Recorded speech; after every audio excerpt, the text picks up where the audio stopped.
Welcome to Beyond the Balance Sheet, the podcast that helps advisors, clinical professionals, and affluent families understand the complexities of issues related to our mental, physical, and emotional well-being. Our co-hosts, Arden O'Connor and Diana Clark, will interview a series of guests on a range of topics, providing informative content and practical tools for professionals and families to consider. Here are your hosts, Arden and Diana. Hi, and welcome to an episode of Beyond the Balance Sheet podcast.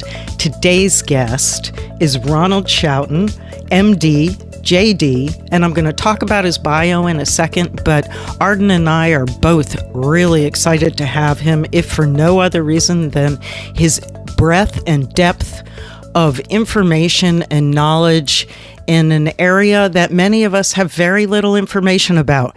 So, Dr. Schouten is the director of Forensic Psychiatry Fellowship at St. Elizabeth's Hospital in Washington, D.C., the director emeritus of Law and Psychiatry Service of the Mass General Hospital, and chair of the Association of Threat Assessment Professionals. He's on the Governmental Affairs Committee. He has served as the director of MGH and Medical School Forensic Psychiatry Fellowship, and is an associate professor of psychiatry at Harvard Medical School. You are one busy man. I try to stay out of trouble. There we go. Thank you. Thank you. He is also an author, teacher, and the book I read of his a few years back was called Almost a Psychopath. And it was fascinating to get some frame on this issue of manipulation and lack of empathy. So welcome, Ron. And I'm going to start with the number one question that is probably on other people's minds. What is a psychopath? Now, first of all, thank you for having me. And I always rush to point out that the title of the book, it's not a memoir, after all. That, in fact, although some people may disagree, it's a story about, it's a book about subsyndromal psychopathy. So we're going to get to that. So a psychopath, often referred to as sociopaths, but the preferred scientific and clinical term is psychopath or psychopathy. Psychopath is an individual who possesses really a variety of emotional, interpersonal, behavioral characteristics, traits that amount to the clinical concept of psychopathy. There's no formal diagnosis in the DSM, the Diagnostic and Statistical Manual of Mental Disorders, which is kind of the diagnostic guide that we use in the U.S. There's no formal diagnosis of psychopathy. Instead, they use antisocial personality disorder, which is based more on sort of observed behaviors of what people do. What is great about the concept of psychopathy in its modern version is that it looks at not just behavior, but it also looks at the person's internal emotional state, their interpersonal characteristics, how they behave in general. Whereas the antisocial personality disorder diagnosis really it hinges on criminal behavior. Psychopathy doesn't require criminal behavior, although it has a component.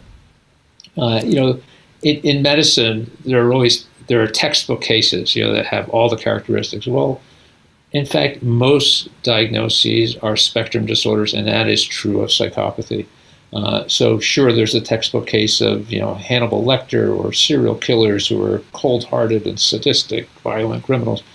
In fact, that's not the case with psychopathy. And so we'll talk about, some of the range of symptoms and characteristics here. I think one of the helpful things is to look at how the modern concept of psychopathy was laid out by Robert Hare, who's a Emeritus professor at the University of British Columbia, and developed the psychopathy checklist and then the psychopathy checklist revised, and really responsible for the modern conceptualization of psychopathy and a good deal of the work that's come since he developed that in the 1970s. What Hare did with the PCLR, Psychopathy Checklist Revised, was to come up with 20 criteria. So 20 items on it's an interview scale. It's also it's based on interview and also research of records. So 20 items on this scale, and people get a score of 0, 1, or 2. And if they score a 2 on all of them, which is really quite rare, although it's happened, they get a 40, right? So, but anywhere between a 30 and 40, a person is considered to be a quote unquote true psychopath. But even below, be 10 to 20, 20 to 30, and I'm going to go through the items in a second, but it's those characteristics cause a lot of damage. So what are the characteristics, right? They're divided into 4 different groups: interpersonal characteristics, emotional characteristics, lifestyle characteristics, and then antisocial behavior. So emotional characteristics: glibness and superficial charm. So the idea of someone who is just too likable, too smooth, and yet very superficial in their relationship. Grandiosity, grandiose sense of self, that they are the most important person in the room. What's that wonderful song from years ago? You're so vain. You walked into the party like you were walking aboard a yacht, and like everybody was looking at you. That captures it right there. Pathological lying. People who lie, strategically. People who lie just for the sake of lying. And so the example I've always used is, the person who you run into at work and you say, hey, I saw you coming out of, McDonald's yesterday, or, some other fast food restaurant. Oh, no, that wasn't me. I was eating at the Ritz yesterday. Why do they have to lie about that, right? Well, they lie about it to improve their self-image, to make you more impressed with them. But sometimes they'll just lie for no reason at all. Right, just to be contrary. Conning and manipulative behavior. In the classic psychopath, the full-blown psychopath, will not only engage in conning and manipulative behavior, but they take great pride in it. And the more impressive person, the more authority the person has that they con or manipulate, the happier they are. It's almost a game with them. So if they can fool a lawyer or a doctor or a judge, right, they get great satisfaction from that. So those are the interpersonal characters. Emotionally, lack of remorse or guilt. These are people who often will really be indifferent to any harm they cause other people or any violation of rules. Shallow affect, they often have difficulty explaining. If you talk to a psychopath and say, so have you ever felt depressed? Oh, yes, I've felt depressed. Well, what's it like when you're depressed? Well, what do you mean? Well, what's the experience of being depressed? Depressed. They really can't describe it in any depth. Callousness and lack of empathy. And this is kind of a classic, right? People who are unable to appreciate the impact of their behavior on other people, who are unable to, and this is physiologically based for people with psychopathy, that they are unable to appreciate or read the pain that other people are experiencing. And that this has been shown in a number of controlled laboratory experiments where people are given, shocks to their fingers, and they have a confederate who is also expressing, is supposedly getting shocked. And they don't react at all to the pain that other people experience. One caveat to that, however, there's a new concept called the dark empath. So this is someone who has multiple characteristics of psychopathy and some of the dark tetrad characteristics I'll talk about in a second. And yet they have an amazing capacity for empathy. This concept really explains some of the dilemma that we've had in years past, because we say, well, a true psychopath is unable to understand, appreciate, read the experiences of other people. Well, then how can they be so cunning and manipulative? Right? And this concept of the dark empath is that these are people who have all these other characteristics of psychopathy. However, they are just very astute at reading other people and understanding other people's wants and needs, and then using that to manipulate them. Lifestyle, need for stimulation, prone to boredom. Fast cars, fast motorcycles, risk-taking behavior, person who engages in sort of this reckless, almost I dare you to catch me behavior. Parasitic lifestyle, I've interviewed people who, had multiple, promiscuous behavior and living with multiple people, either living off one girlfriend or another wife, or two people, or living off their parents, never really taking responsibility for their own needs, their own housing, their own food. Lack of realistic long-term goals, impulsivity, recklessness, not taking responsibility for one's actions against, and then antisocial behavior, antisocial characteristics, poor behavioral controls, early behavioral problems like conduct disorder in childhood, juvenile delinquency, revocation of conditional release if people are out on parole, and criminal versatility. So people who engage in multiple different crimes. So you have those 4 categories. You have 20 items there. Again, if you get a 2 on all of them, you get a 40, and it's a pretty bad situation. But most people score less than 10, fortunately. But people who start getting into that 10 to 20 range are starting to look more and more like psychopaths. So I have one question as I listen to this list.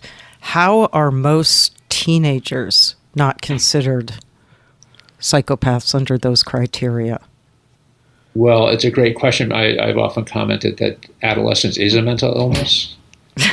So that, and so we hesitate, right? And we do not diagnose people with personality disorders before they turn 18. And in fact, it may be even too early because of what we know about the developing brain, especially in young males.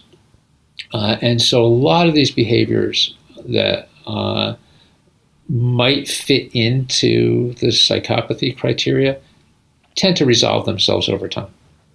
And so we will diagnose conduct disorder in children. We'll diagnose obsessional defiant disorder in children. But really the full-blown personality disorders, we hold off on that until people have a chance to go through the developmental process. Thank you. That makes me feel much better. It just feels like they're psychopaths. Right.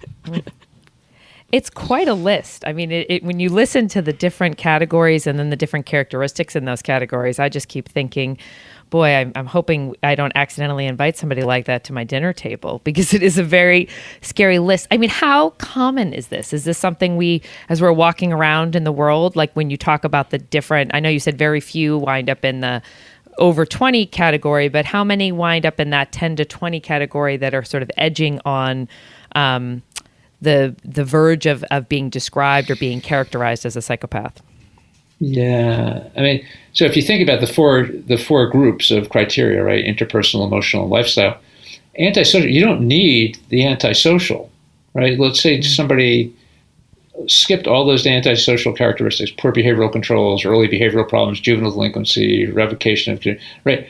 That you would still have a score of 30, right? So you don't need to be criming to be diagnosed as a psychopath. You have all these other characteristics. The numbers suggest that about 1% of the non-incarcerated population, right, meet the criteria of psychopathy. So score 30 to 40, which is kind of scary, right? How many? Can you repeat that one more time? 1% of Americans meet the full criteria for psychopathy. So help me with the math here, right? I mean, what's that give us in a population of 350 million people? And as many, and the numbers looking at different countries, and this is a cross-cultural concept, by the way. It applies in, it's been applied in Northern Europe and the Middle East and Japan, elsewhere,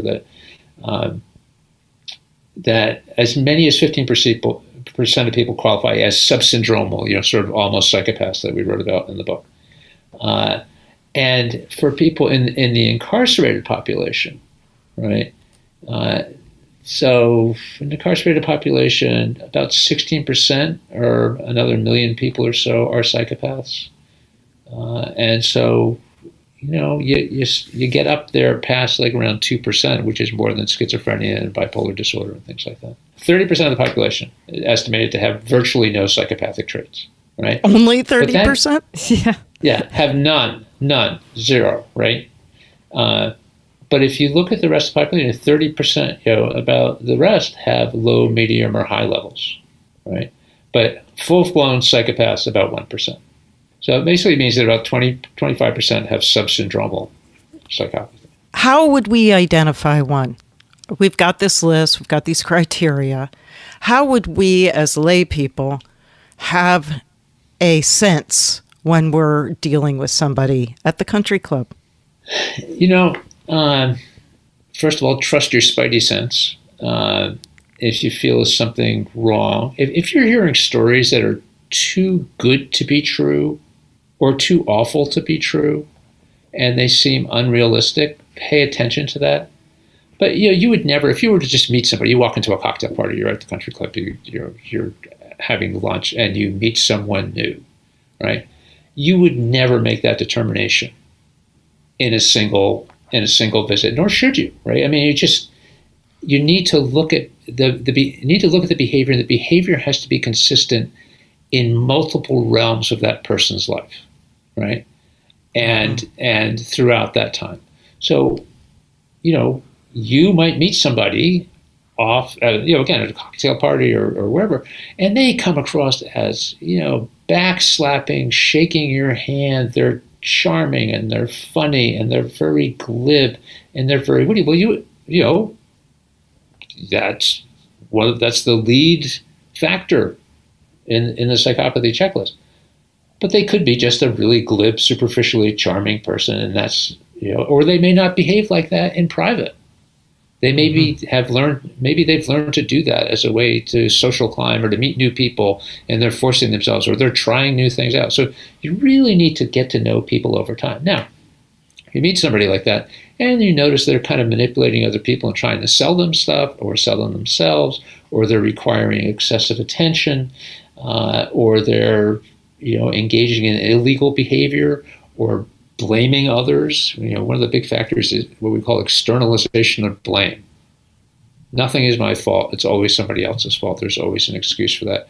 Or they get caught in lies. I mean, the classic pathological liar is someone who just keeps retreating and retreating and retreating. And they stick with their lie with the hope that people will just sort of back away and say, well, if that's if they're that open, that willing to talk about it, they must be telling the truth. So an example we used in the book was there was a fellow who got hired by a big financial services firm during a period when people were so busy they weren't doing a lot of background checks.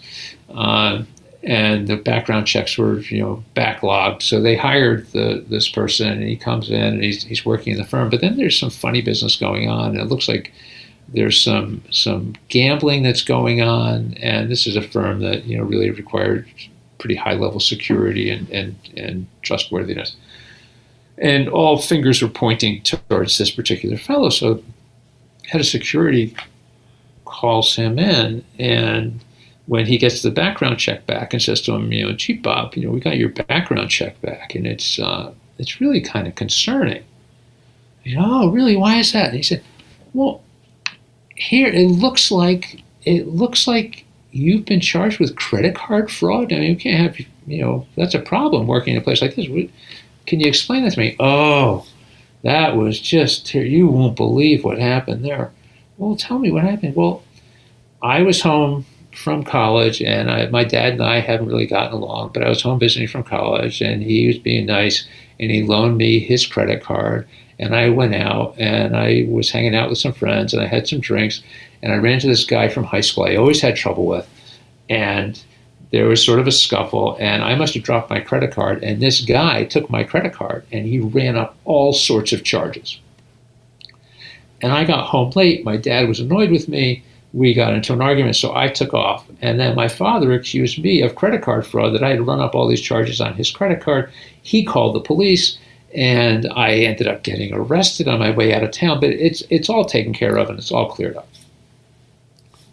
Head of security says, wow, that's quite a story. He said, yeah, no, it was just awful, but it's all better now. So you wouldn't mind if I called your father to confirm that, would you? And the guy says, well, no, go ahead, because your father is listed as your emergency contact here in your folder, your HR folder. No, you call my dad. He'll explain the whole thing to you.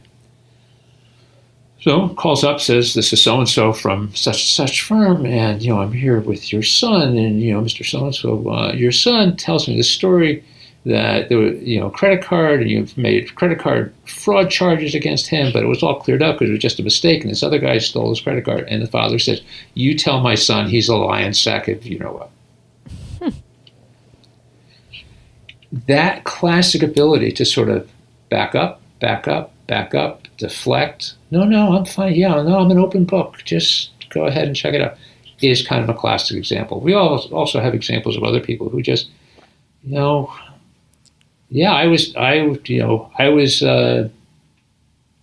picture was in the magazine. I was a model. My picture was in the magazine. Friends can't find the picture, right? Nobody. Oh, it must have been a different version, or it didn't get to the newsstand. It's just, and it's sort of this pathetic lie. Now, people can lie like that for all sorts of reasons, but when you put that in the constellation of these other symptoms, then in all likelihood you're talking about psychopathy.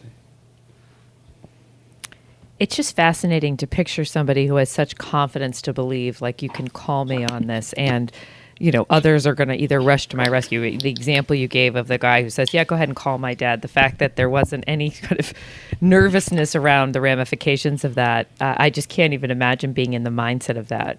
Really, it's really interesting because one of the things people say, psychopaths have low anxiety, and indeed physiological studies show they have sort of a low physiological arousal state at baseline. It takes a lot to get them revved up, right?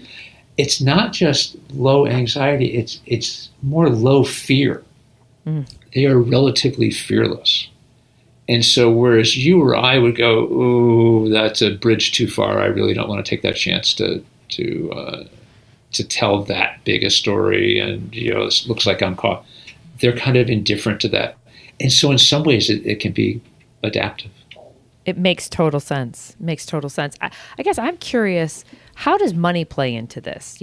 What about the psychopath who also comes from enormous wealth and can shield themselves from consequences? Like, how does that impact the diagnosis or the behavior? Well, it's sort of a push-pull mechanism, right? So, we talk about Willie Sutton, the bank robber, right? Was asked, why do you rob banks? And he said, that's where the money is. So, that kind of applies here. I mean, people will go after the money. And so you'll have people who are fraudsters, Ponzi, right? Famous Bostonian of Ponzi scheme fame, right? Sort of indifferent, the Bernie Madoffs of the world, indifferent to the impact of their behavior, of their greed on other individuals, on charitable institutions that they were supposedly supporting. So there's the pull. It's greed. It's about self-fulfillment. It is about, I think Enron might be an example of this as well. And things that people do to satisfy themselves, to satisfy their greedy impulses, indifferent to the harm that they're causing other people. There's also a phenomenon where if people feel entitled to certain wealth and certain privileges, they will act in that way to, in some cases, act in any way they can to sustain that. Have you found that money, just the psychopath who has money has been able to be shielded from the consequences of their behavior in ways that have perpetuated this? I have, in fact, seen some cases where people who were very wealthy and who never faced the consequences of their behavior will sustain that. And then families are sort of trapped because you love your kids, and what are you going to do with your kids? And you're going to hold them to account, and they can't really be that bad. So for many families, coming to grips with these things is really a struggle. And does money cause psychopathy? No, I don't think so. But I think, not having to face, learning that one does not have to face the responsibility and the consequences of their behavior is certainly problematic going forward. And you need to, those are values that need to be taught pretty early on.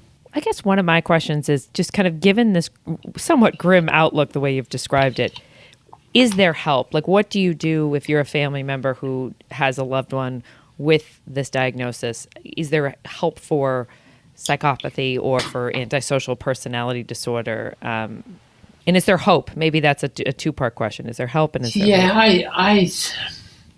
My answer today is different than what it would have been like 20 years ago, and even 12 years ago, or 9 years ago when we published our book. There's a lot of activity in this realm. And in fact, I'm on the advisory board of an organization called Psychopathy Is. It's and the website is psychopathyis, all one word, .org. And it's a not-for-profit, and it was started by Abigail Marsh, who's a neuroscience professor here at Georgetown, and also Lisa Michael, who's a physics professor. And it is a central place to get information, resources about treatment, articles, research articles, all sorts of information about psychopathy, recognizing that this is a problem that afflicts a lot of individuals and a lot of families. We have a couple of people on the board of advisors who are self-identified as psychopaths. One's an attorney who recognized and got treatment for this. So people are paying attention. There are treatment approaches. We learned a lot about methodology. I mean, years ago, we learned that standard psychiatric psychological treatment, at least for incarcerated individuals, made their psychopathy worse because they learned how to con and manipulate other people in the prison setting, and so they just became more skilled with their application of their psychopathy. But in terms of treatment, there's psychotherapy, and I don't mean sort of insight-oriented, psychodynamic psychotherapy, but more cognitive behavioral therapy, dialectical behavioral therapy. It's learning-based. And of course, it requires a recognition on the part of the individual that this is behavior they need to change. They may not be able to willingness, right, Ron? Yeah. Oh, absolutely. Absolutely. So they may not be able to recognize that or experience the harm they're causing other people, but they may also recognize that, no, I need relationships. Because remember, it's a spectrum disorder, right? So it's not all black and white. It's not a binary, have empathy, no empathy, shallow affect, or full affect. I mean, it's all on a continuum. But they may very well recognize that it's essential to them that if they want to maintain their life and the relationships they have, including with their spouses and their children, that they need to do something about this. So it's learning to manage the psychopathic impulses and behaviors. And it's doable. It's doable. In the 30 to 40 range, that's a challenge. But again, we're talking about the majority of these folks are in the 10 to 20, 20 to 30 range. And so these behaviors, like pathological lying, can be addressed. So that's psychotherapy, learning how to do that. Medications to manage some of the symptoms, like impulsivity that may go with psychopathy. A warning here, though. There was one study that was done on people with psychopathy who had depression. And when they were put on a standard SSRI, one of the standard more modern antidepressants, their irritability and impulsivity and interpersonal aggression decreased, but their conning and as their depression improved, they decreased, but their conning and manipulative behavior increased. So, help sort of, good news, right? All around. And then, for kids, I think it's really important to get evaluations done early. Start with a pediatrician, get to a good child and adolescent psychiatrist, psychologist early on. Look for some specialty referrals in this area because there aren't a lot of experts on this, but I think we're doing better about training young psychologists and young psychiatrists and social workers in this area. In fact, we have one of Abigail Marsh's, Abby Marsh's research assistants is coming over here to do some work with us here at the hospital. So we're, and she's really interested in becoming a clinical psychologist and working with this population. So sometimes the answer is residential treatment. especially as kids get older. And so you have to be careful here, because there are a lot of programs that kind of offer magic solutions, and you want to stay away things that are authoritarian based, scared straight programs, the sort of programs that have a lot of punishment involved. Because one of the things we know in psychopathy is that psychopaths don't respond well in terms of learning to punishment. They respond to positive reinforcement, but not to punishment. Punishment really doesn't help them learn very well. So the programs that are like scared straight, and again, those very authority-based programs don't work very well. And then there are some other, kind of attachment theory program, rebirthing experiences that are kind of, out there. You want to look at programs that are vetted and that have, good data on their results. Fascinating. Thank you, Ron. I do have one last question, which is just, can you tell us about when you are brought into a case? We were going to do some case examples. I found this, I think we could keep you on the line for another hour, but if you can just give us a sense and the audience members, who's calling you, and typically, I'm imagining you get a range of requests. I know we've worked on some pretty unique situations with you, but I think it'd be great for our listeners to know a little bit about when you get involved. Yeah, it's a variety. As you can imagine, when the book came out, the phone was ringing a lot, and we got a lot of phone calls. And that's why when I say, 9 years ago, it was sort of tough. It was hard to find resources for people. And nowadays, I think, with our website, the Psychopathy website is it's nice that that's out there, right? And that people have a home. The sort of calls I get a call from a corporation that has discovered that one of their executives has engaged in some behavior that everybody missed along the way, and now they're looking at a situation where they're starting to do some forensic accounting and discovering that the claims of the sick child actually weren't true, and that not only was the kid not sick, there isn't a child, and the claims of needing to take extended trips for medical treatment were completely false, and also that money was shadow contracts were being set up with clients and customers, and that there was sort of this network running, and yet this was a person regarded as the sweetest and nicest, and had the most compelling and sad personal story.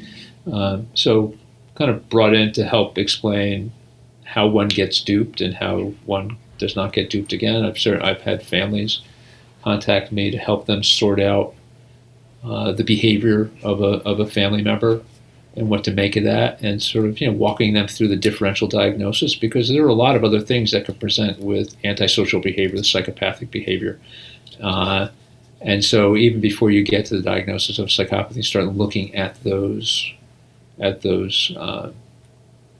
treatment possibilities. You need to do what we always do in medicine, look at differential diagnosis and the old rule that common things occur commonly, right? So mood disorders, bipolar disorder, other psychiatric disorders are much more common than psychopathy, and so you start with those. I've also been involved in a number of forensic evaluations as a forensic psychiatrist who testifies in criminal and civil cases. I'm always on the lookout for behaviors that are suggestive of psychopathy. And so in some cases it comes up because there's a question at a sentencing hearing whether a person is at risk of reoffending. There, the presence or absence of psychopathy can be very useful in helping to make that determination. Thank you, Ron. Really appreciate your taking this time to talk with us today and inform our listeners about what sounds like an all too common presentation that we are, by and large, pretty ignorant about. So really appreciate that. I'm going to go out and research and go on Psychopathy Is and check out the resources.